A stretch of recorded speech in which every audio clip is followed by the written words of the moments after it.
we can be really grateful to these seven colleagues actually, because one was missing.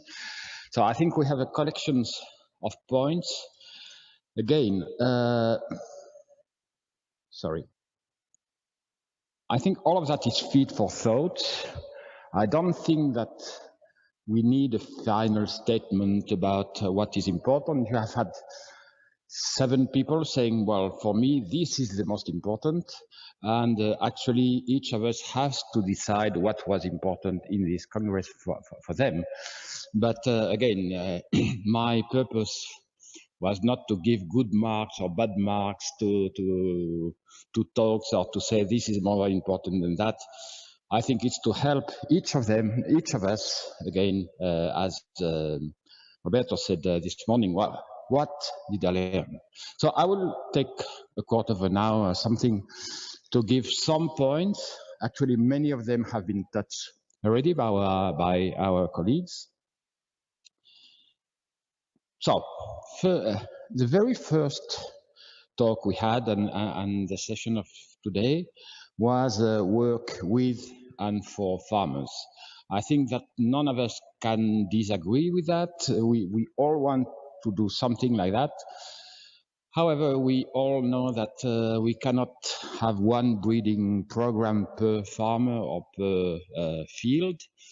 And to some extent, I think at least I have learned something about breeding in drought-prone areas with very convincing strategies that have been shown in the US, in Mali, in China, in India.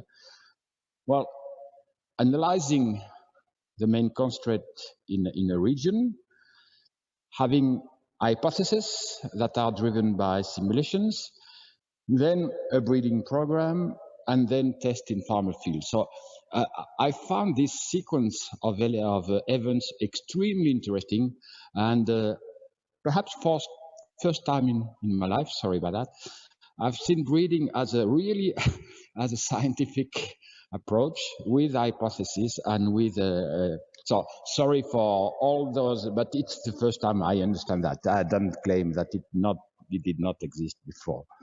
And well, you have here the little devil. Do you see me, my devils? No? Okay.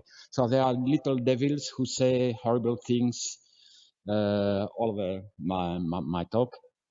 And also it was first time that I saw really an effective use of participatory breeding here in all these talks in which farmers were involved at the beginning, at the end, and during, but not giving all the stuff because, again, we cannot have one breeding program per farm. Second thing has been touched, I think, by 16 and Santiago. What is this thing named drought? We have heard here that it's defined at different scales, plant to landscape, at different time scales. We have heard minutes to years. As Graham has said today, InterDrought core is on plants. So definitely the most important thing for us is for plant or canopy, it's the same in this case. Drought is defined by a balance between evaporative demand and soil offer. So there have been many insistence by many talks that the air drought is as important as the soil drought because the plant is just in the middle, so the water deficit is a balance. So this balance is very clear over minutes, and it's perhaps less and less clear over days, weeks, months. But yield, unfortunately or fortunately, is on a crop cycle. So that's why one of the key words of this Congress has been scenarios of drought with the timing combination of light VPD, soil water status, etc. We have also heard that high performance is not stable performance, is not survival. This does not preclude the interest of survival. Survival can be extremely important for pasture, for instance. We have seen several things about that. So I don't say that one or another of these things is more important than the others. I just say that it's not the same. And this has been very clearly exposed. Water use efficiency is not efficient use. This has been said several times. So here comes the little devil. Probably drought stress that we like to use is about as precise as I don't feel well. So drought stress is a lot of things, not precise at all. So I don't think there is any medical treatment for I don't feel well. When you go to your doctor, you precise your symptoms and then you have a treatment.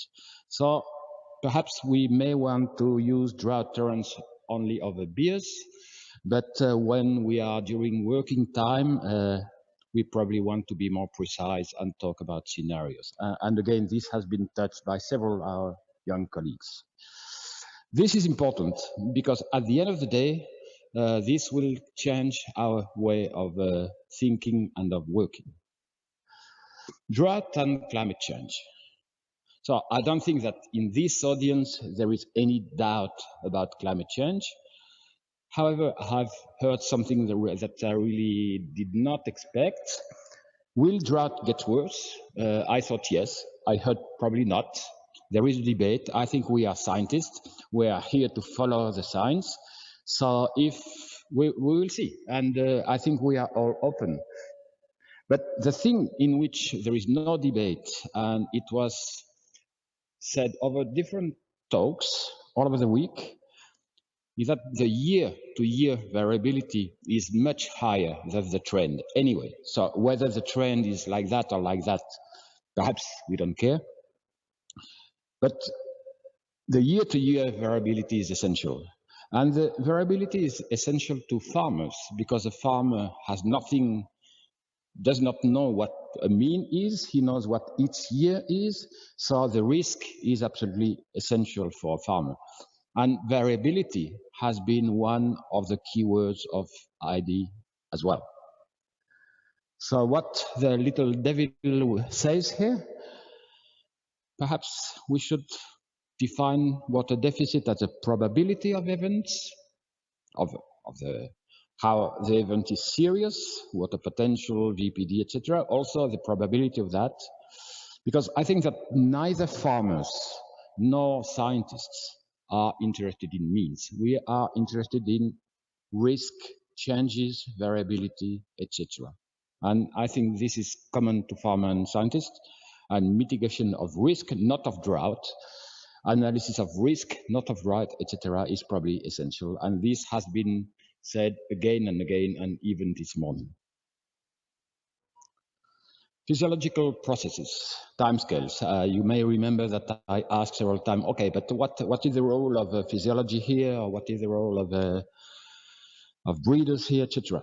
So we have heard on the first day, several talks, drought stress is the result of a flux. So again, this can be defined over minutes. I don't think, well, we always can calculate a flux above days and years, but then it becomes slightly difficult to analyze.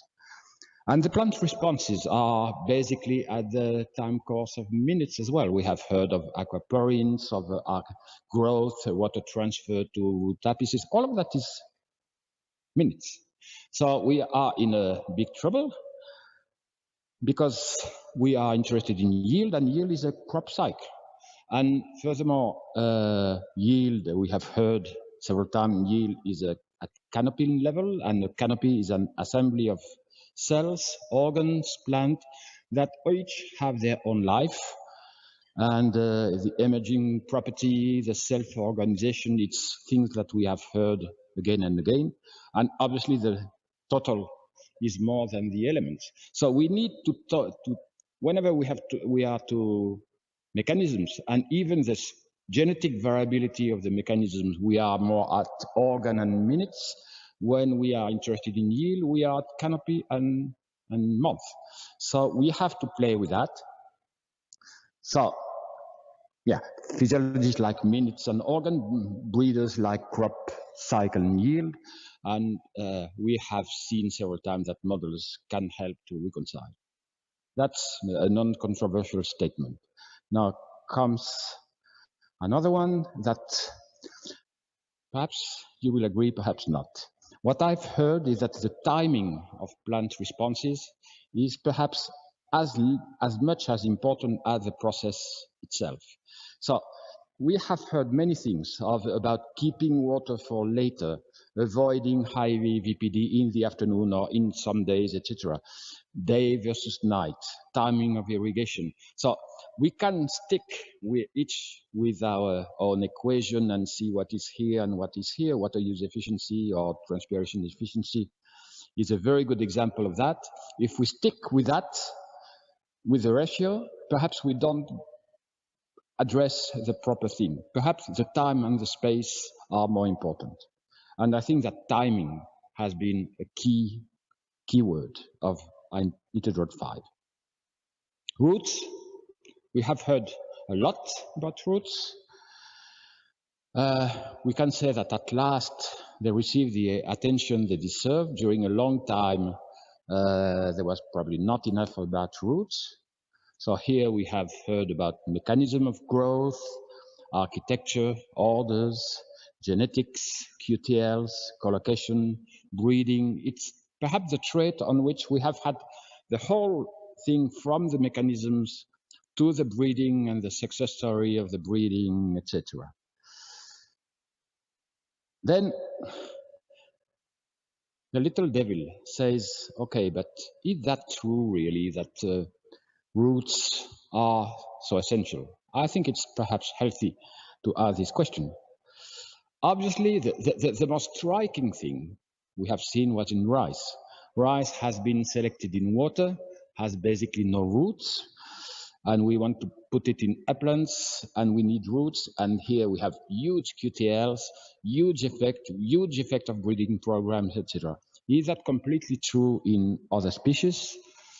Probably we can expect minor effects. And the bigger devil, we have heard today, but also before, the concept of root redundancy. The literature is not short of many breeding programs that have actually decreased the root system. So probably we have to think that more or better roots is not necessarily better terrains. It depends. And why does it depend? Because roots are not at all free. So we have seen the story of the timing of water uptake. If you take up a lot of water at the beginning, then you run out of water at the end, and the weak root system could end up being better. And the carbon cost, we have heard that a lot, that the roots cost a lot, and it's not necessarily the ideal situation to stuff all your profile of roots, and we have seen example of that. Phenotyping, this has been addressed also by our colleagues. Probably many of you know that I have an other life in phenotyping, and what I've seen was really honey in my ears. In many, or if not all talks, there were field methods with drone, with etc. platforms. I think we have seen very efficient, and this was touched by our colleagues, efficient connection between field and platform, single plants and canopies. Have seen that for root angle, for leaf growth, transpiration efficiency. I think there is space for all of that. I've also seen something probably extremely important that has been touched by my colleagues, which is sensors in farmers' field, in networks of field, etc. We will do nothing, even in farmers' field, if we don't have a proper environmental characterization, even in the field. Now, a sensor costs about $200. The farmer can have with his smartphone get the information. Going to sensors will allow huge difference, and this may well profoundly affect the physiology and the breeding. Because until now, more often than not, we have yield, and then we could speculate about all the possible reasons why yield was different or why I had QTL here or not. And we have seen several examples that this QTL happened here, it does not happen here. So measuring even in farmers' field may really change the things. So the devil here is not for this community, it's probably for the other part of my brain. So I have heard purposeful phenotyping, cheap phenotyping, but useful, and have seen here that phenotyping in this community is a tool rather than an aim. And I think that the drought community is really perhaps the best community for phenotyping, because we do phenotyping for something. And my last point, all the concept of InterDrough is to have breeders in the center. And I think that we have seen very clearly that still today, okay, there is transgenic, there is CASP genome editing, etc. But still, exploiting the natural genetic variability has a huge impact and has a huge perspective. So we have seen many traits with a very large genetic variability. We have seen many traits with higher heritability for many traits, root, shoot, stomatal conduction, blah, blah, blah. We have seen very large QTLs or small, large, stable, not stable, but QTLs at the end.